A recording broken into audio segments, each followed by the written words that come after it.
Mario and Maria had worked hard and now felt they were ready to get married and have a home of their own. They came up with the idea of buying one of the two family houses that were being built near them when they were out for a walk. They didn't want to move out of the neighborhood. Their friends and family were there, and they felt comfortable. The two family houses were part of a redevelopment plan that was causing the demolition of abandoned or unsafe to occupy buildings. Seeing progress in improving the city where they were living was another factor that influenced Mario and Maria, strengthening their resolve to stay in and invest. Public transit was convenient and improving. Both Mario and Maria could get to work relatively easy by using it. The lower transportation costs were a factor when they were figuring out how to pay for the two-family house. They prepared a budget and went to several banks to find out how much a mortgage would cost.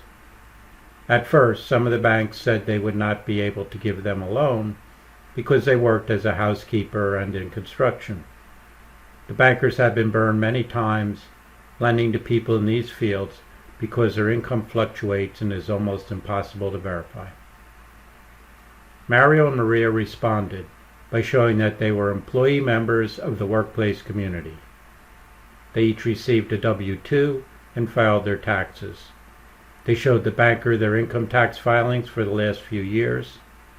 Their tax forms showed a relatively constant year-to-year income. The workplace community allows employee members to work for multiple employer members. This helps avoid any periods of unemployment. They also told the banker the amount of down payment they were going to make. This was different from many of the other loan applicants the banks see. These applicants always seemed to have no down payment, or if they had one, it was borrowed from someone else. Mario and Maria knew they could negotiate and kept trying different banks to see who would offer them the best deal. They finally settled on a bank where the loan officer, Ryan, took their application to the credit committee.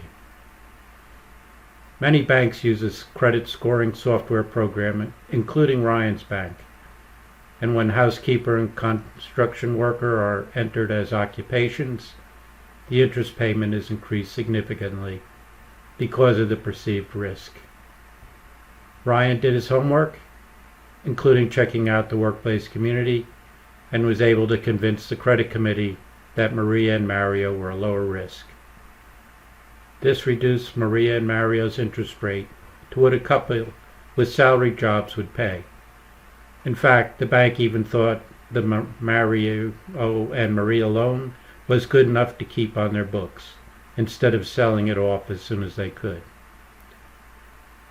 Now that Maria and Mario were qualified for a loan, they went to the builders to see what was available. They put down a deposit, and the builder said the house would be ready in time for them to move in right after their wedding. Mario and Maria also had to find a renter for the second apartment. Mario was observant on the job site and took union training courses. Over time, he learned many of the skills needed for residential house maintenance and improvements. The new skills also allowed him to ask and get a higher labor payment and not have to pay someone to fix the inevitable maintenance issues that come with owning a building. Ryan's research into the workplace community piqued his interest. He made an appointment with the workplace community to learn more about them and to see if they were interested in any of the bank's products. It seemed to him that the workplace community had a lot of money passing through it and may be interested in cash management products, payroll, and lines of credit. The representative of the workplace community said for now they were set with their payroll processor and cash management options. But they said his bank might be interested in lending to its employer members.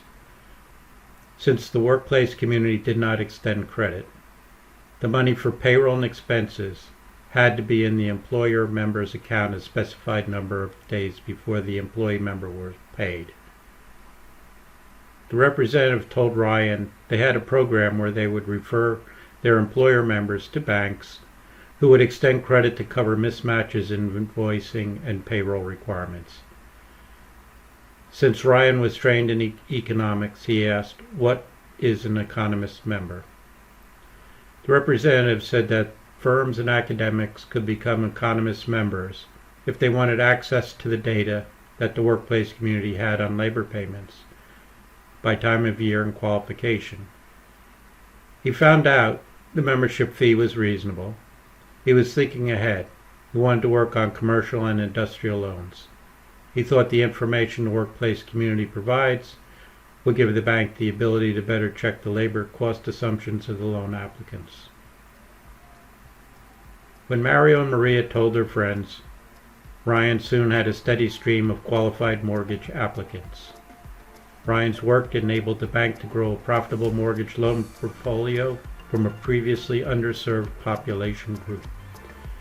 The mortgage availability added to demand by developers for construction loans in an area that was previously redlined.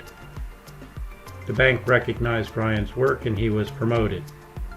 Local community groups also recognized Ryan's work and he was given several awards for helping bring community development to an area that was languishing. The city was pleased to see the growth and increase in stability in the area, the increase in civic pride, and the additional tax revenues that the new development brought. Thank you for watching.